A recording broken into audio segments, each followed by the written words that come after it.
welcome back to Level Up Talks, the podcast where we talk age, games, and everything in between. I am Haider Syaful Islam. Today our guest is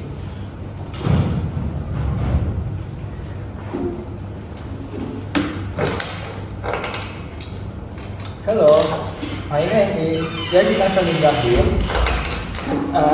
Today we have to go to topics that are strictly connected: the internet and cryptography. Let's get started. Let's jump right into the first one. Okay, let's go. So, your first topic today is the internet, specifically how it completely transformed the gaming industry. Yazid, as someone who plays online games almost every day, how do you think the internet changed gaming compared to before? Right.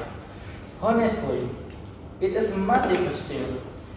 Before high-speed internet games, we are mostly single player or the best local multiplayer like split screen on the console. Now, with a stable connection, we can play with our games. People from completely different countries in real time. Right, and that's basically the foundation of sport too, isn't? Exactly. Esport, all the even exist without on the internet. Competitive games like Mobile Legends, Valorant, or Dota 2 really and really unstable, low latency connection. Tournaments are streamed live to millions of viewers on the platform like YouTube and Twitch, and all of that depends on solid internet infrastructure. That's a good point. Can you explain a bit more about how latency actually affects competitive play? Sure. Latency or ping is basically the delay between your action and the server response. In a fast-paced game, even 100 milliseconds of delay can be the difference between winning and losing is the fight.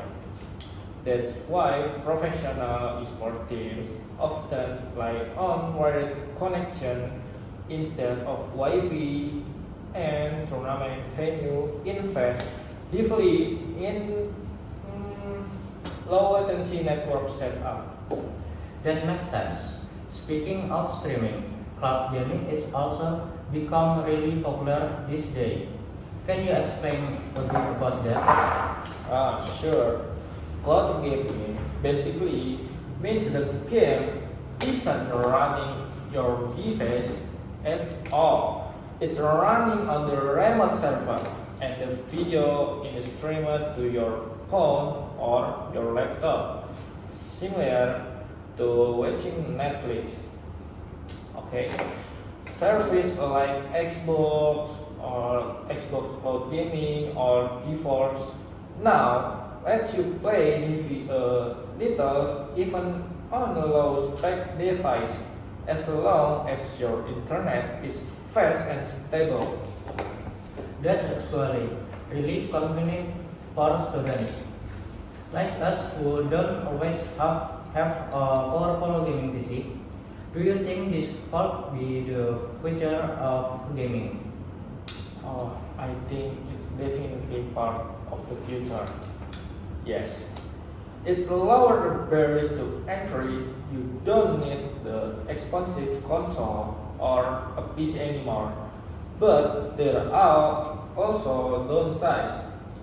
If your internet has high latency or what the gamers call lag, it can ruin the entire experience, especially in fast-paced competitive game. Also, Not everyone has access to fast, stable internet, so it's not equally available everywhere yet. That's true. Internet access still isn't actual in every region. What about the social side of gaming? I feel like the internet changed that too. Definitely. Online gaming isn't just about playing anymore. It's a more social space platform like Discord, Let's Play from community, coordination strategies, and even make friends from other countries. Yeah, some people spend more time the chatting in this community than actually playing the game itself. That's interesting.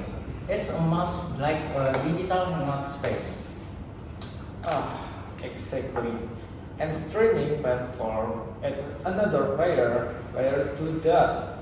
Watching someone play live um, on Twitch with real-time chat the interaction creates a sense of the community, the warmth, the be possible without the internet. So, overall, what you say the internet is the single most important factor in modern gaming? Ah, I say it's one of the most important. Yes, it enables multiplayer connectivity, sport, broadcasting, cloud gaming, and even community building. Without the internet, gaming today will look completely different, much more isolated and limited compared to what we have now. That's a great point to close your first topic. Let's move on to our second topic now. Okay, see you. For your second topic, let's talk about cryptography. Okay, Haidar, can you start by explaining what a cryptography actually is? Sure. Cryptography is the practice of securing information by converting it into a form that only authors people can read.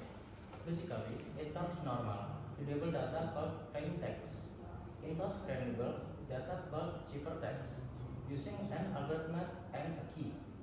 Only someone with the correct key can turn it back into readable information. So, it's what keeps your online data safe when we use the internet. Exactly. Every time we log into a website, send a message, or make an online payment, cryptography is working behind the scenes to protect the data from being intercepted by hackers. Are there different types of cryptography? Yes, there are two main types. The first is asymmetric cryptography, where the same key is used to boot, encrypt, and decrypt the data.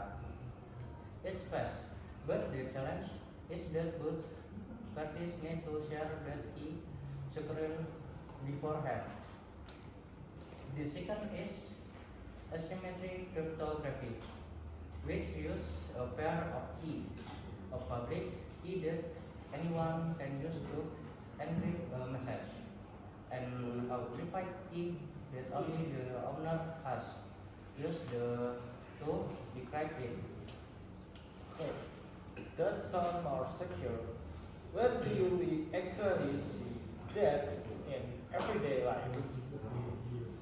A great example is website.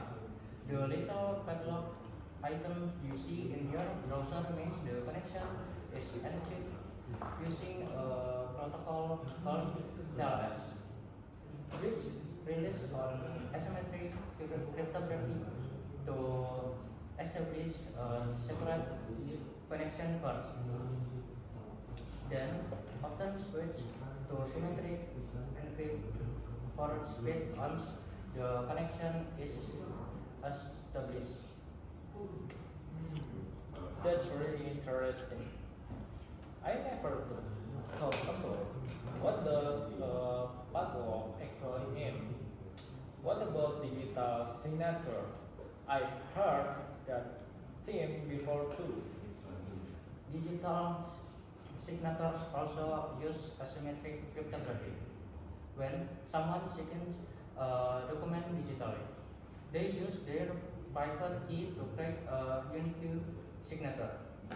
Anyone can copy it using the sender's public key, which process the document really came from the person and hasn't been altered.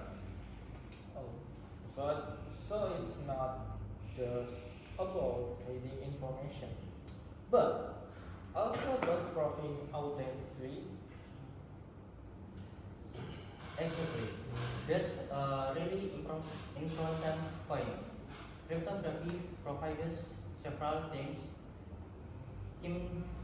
confidentially. So only the right people can read the data. Integrity, so the data can be secret changed. And authentication, so we can verify who actually sent it.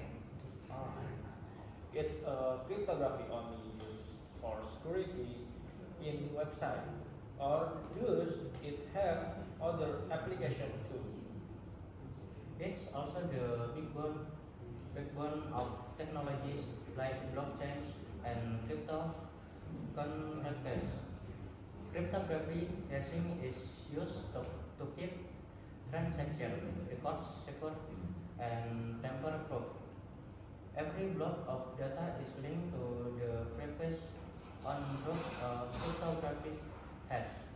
So if someone turns to alter our data, it breaks the entire chain becomes artificial.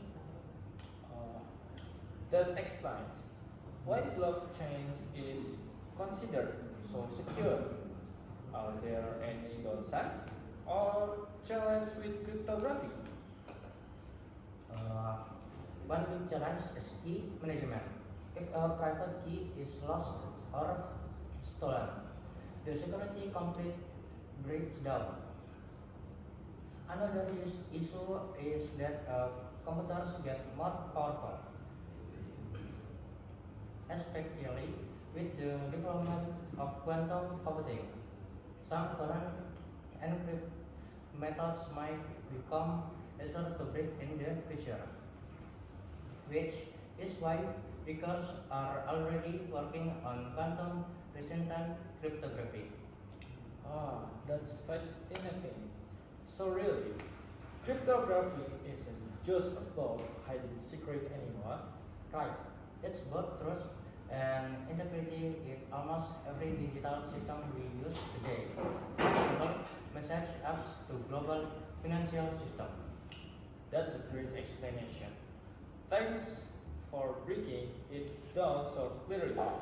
So, to wrap up today's episode, we talked about how the internet reshapes online gaming and esport, how cryptography keeps your digital world secure and trustworthy. Two very different topics, but are honestly parts of how technology works today, and most people don't even realize how much they really on both of them every single day. Thanks for listening to this episode of Level Up Talks About.